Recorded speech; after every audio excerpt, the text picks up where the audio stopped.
আমাদের আজকের গন্তব্য আমাদের আজকের গন্তব্য মহেশখালী।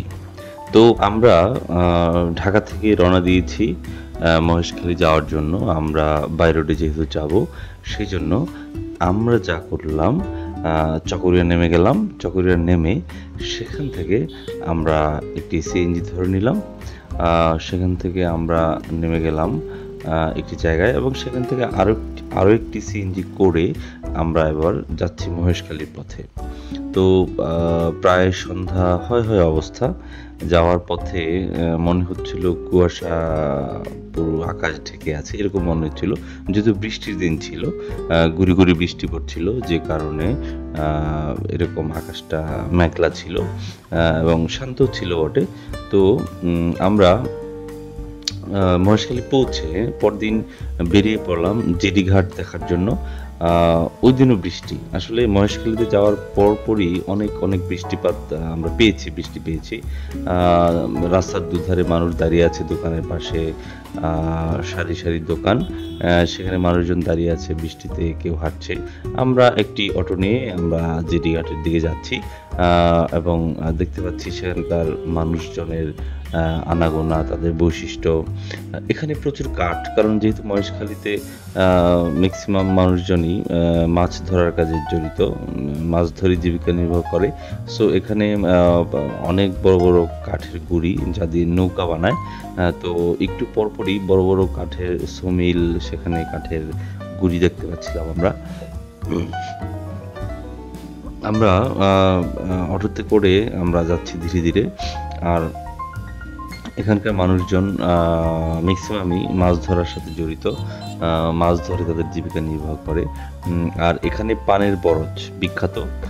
মহেশখালীর পান খুবই সুস্বাদু এবং মিষ্টি। রাস্তার ধারে আমরা দেখতে পেলাম পানের বরজ, নতুন পানের বরজ। আর বৃষ্টির পানিতে পানের গাছ মরে গেছে, তাই নতুন পানির বরজ। আমরা চলে আসলাম জেডি ঘাটে। আকাশ মেঘলা ছিল, বৃষ্টি পড়ছিল গুড়ি গুড়ি। তারপর আমরা জেডি ঘাটে চলে আসলাম। আমরা মিস করতে চাইনি এই সুন্দর মুহূর্তটি, এই সুন্দর আবহাওয়াটি। দুধারে গাছ, প্রচুর গাছ, জেডি ঘাটের দুধারে প্রচুর কাক দেখতে পাচ্ছিলাম আমরা। তারপরে এই যে গাছগুলো, এগুলো এমনি হয়ে যায়, কারণ এখানে একটি গাছ থেকে আরো অন্য একটি গাছ হয়। প্রথম দিকে এই গাছ রোপণ করেছিল, পরে ধীরে ধীরে বীজ থেকে নতুন গাছের চারা, তারপর অত বড় বড় গাছ হয়ে গেছে। তো অসম্ভব সুন্দর লাগছিল জেডিঘাট থেকে বাইরের বৃষ্টি, গাছ, পানি, নাফ নদী, খুব অসাধারণ লাগছিল। মানে মনটা খুবই আকুপাকু করছিল। যাই হোক, তো আমরা ধীরে ধীরে যাচ্ছি একদম জেডিঘাটের মেইন যে জায়গাটা।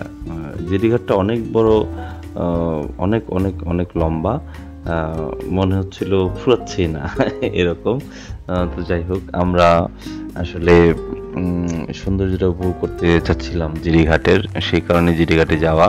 আর যেহেতু সময় বৃষ্টি পড়ছিল, তাই মানুষজনও কম ছিল, তাতে একটু আমার লাভই হয়েছে, লস হয়নি। কারণ একাকী দাঁড়িয়ে দেখার মজাটা খুবই অন্যরকম। মানে এটাকে মানে বলা যাবে না যে মানে এটার মজাটা কতটুকু। তো মানে একটা অসাধারণ সৌন্দর্য আমরা উপভোগ করলাম জেডি ঘাটে। নাফ নদীটা দেখতে পাচ্ছেন আপনারা, এদিক দিয়েও কক্সবাজার যাওয়া যায়। সুপ্রিয় বন্ধুরা, আমরা এখন আছি মহেশখালী জেডি ঘাটে। আমার সাথে আছে আমাদের প্রিয় নাট্যকর্মী, নাম বলে দাও। মাইকেল দে। সে খুব ভালো ছেলে, আমাদের সাথে অনেকদিন যাবৎ আমাদের ব্র্যাকের গণনাটক দলে কাজ করে। তো তাকে নিয়ে আমরা আসলাম এই জেডি ঘাটে। আসলে অনেক বৃষ্টি হচ্ছে, তো সেই বৃষ্টির মধ্যে আমরা চলে আসলাম জেডি ঘাটে। এখানকার সৌন্দর্যটা অন্যরকম। যদি আপনাদের একটু দেখাই, পেছন দিক থেকে দেখেন, পেছনে বিস্তীর্ণ জলরাশি, তার সাথে এই যে সুবিশাল আকাশ, আর সাথে সবুজ বৃক্ষের একটা হাতছানি। অদ্ভুত সুন্দর একটা জায়গা। তো এখানে দর্শনার্থীরা আসে, আমরাও আসলাম। বৃষ্টি হচ্ছে, তো আশা করছি যে বৃষ্টিটা কমে যাবে, তাই না মাইকেল? হ্যাঁ, বৃষ্টিটা কমে যাবে। তো আমরা মানে চাই নাই যে মহেশখালীতে এসে এই জেডিঘাটে আসবো না, এই সৌন্দর্যটা অবলোকন করবো না, সেটা আমরা মিস করতে চাই নাই, যে কারণে আমরা চলে আসলাম জেডিঘাটে। একটু দেখাই যদি ক্লোজ করে আপনাদের পেছন দিকে, যে দেখতে পাচ্ছেন এই যে এই পাশটা, এদিকে মিয়ানমার, তাই তো মাইকেল?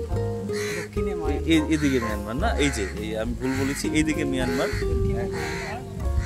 এই একদম সোজা পূর্ব দিকে ত্রিপুরা, পূর্ব দিকে ত্রিপুরা, দক্ষিণে মিয়ানমার আর পূর্ব দিকে ত্রিপুরা, তার মানে উত্তর উত্তর পূর্ব দিকে আসাম। আচ্ছা, উত্তর পূর্ব দিকে হচ্ছে আসাম, এই তারপর উত্তর পূর্ব দিকে মেঘালয়, ওই পাশটা। তার মানে এখান থেকে মানে মিয়ানমার খুব বেশি একটা দূরে না, মোটামুটি ঘন্টাখানেক বা 2 ঘন্টা যদি ট্রলারে যাওয়া যায় তাহলে মিয়ানমার চলে যাওয়া যাবে। আর আসলে কিছুদিন আগেই মিয়ানমারের যে শরণার্থীরা এসেছিল, রোহিঙ্গারা, এই পাশ দিয়ে এসেছিল, তারা এই পাশ দিয়ে নদী পার হয়ে সাঁতরে এসেছিল। তো এই হচ্ছে বিষয়। চলুন আপনাদেরকে আরেকটু দেখে নিয়ে আসি।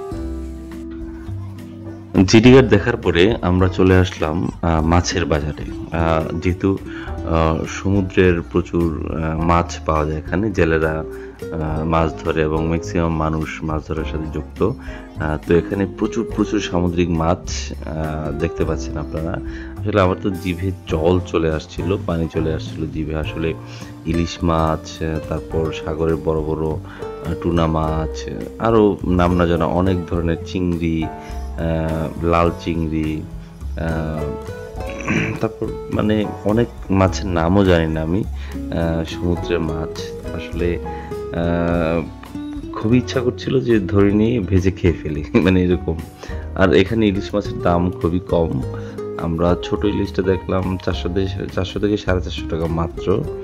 আর একটু মোটামুটি সাইজের বড় ইলিশটা আমরা দেখলাম 500 থেকে 550 টাকা।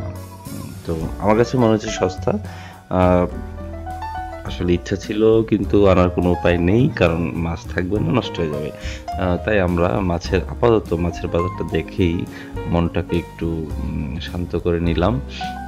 আসলে জেলেরা মাছ নিয়ে এসেছে। আর এখানে সকাল, দুপুর এবং রাত 3 বেলাতেই মাছের বাজার বসে, এবং বিভিন্ন ধরনের মাছ, লইট্টা, চিংড়ি, টুনা মাছ, কাঁকড়াও পাওয়া যায় এখানে।